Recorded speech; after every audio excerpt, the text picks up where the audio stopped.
Comedy Film Nerds Podcast. So now this next movie also is trying to break into China. Sleight. You saw, Graham. Tell us about this movie. Well, so I was curious to see this film because it looked interesting. It has an interesting premise. I'll read the IMDb description to sort of tell you what I saw. And the trailer looks interesting. So it's sort of similar to the movie Dope in terms of there's a kid with, he's in trouble with some like gangster drug dealer types. Mm-hmm. And how does he get out of it? How does he get out of this jam? And my dumb website isn't loading. Magic tricks, right? Yeah, Yeah, like so a, he- becomes like a right. street magician. He does street magician. So here's the thing. A young street magician is left to care for his little sister after their parents' passing and turns to illegal activities to keep a roof over their heads.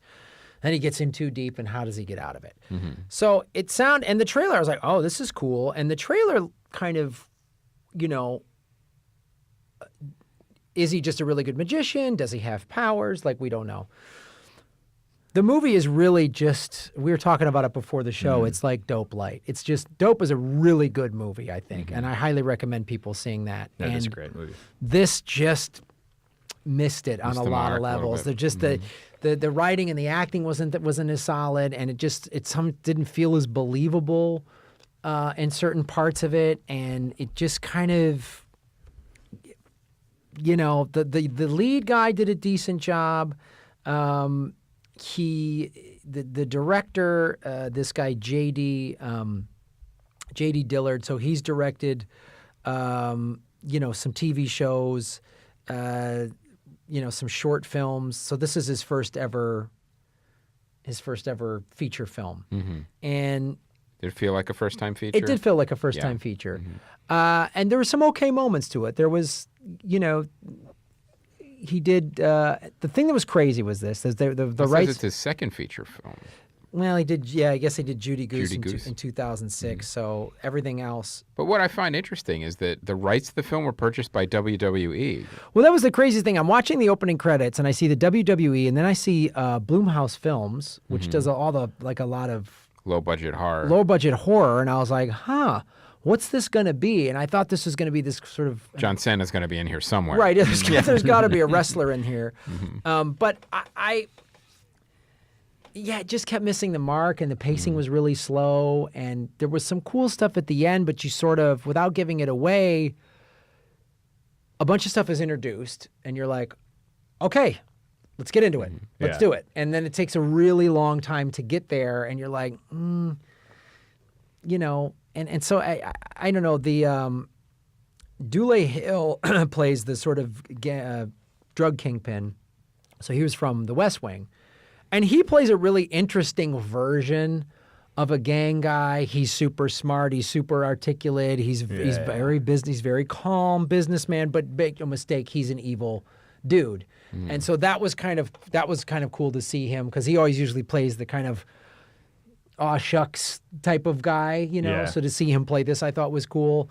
It had a $250,000 budget, so in that respect, hats off to the second time Right. director or whatever, and with having this type taking That this. is not a big budget. No, that's not really small. Really small budget to a scripted feature.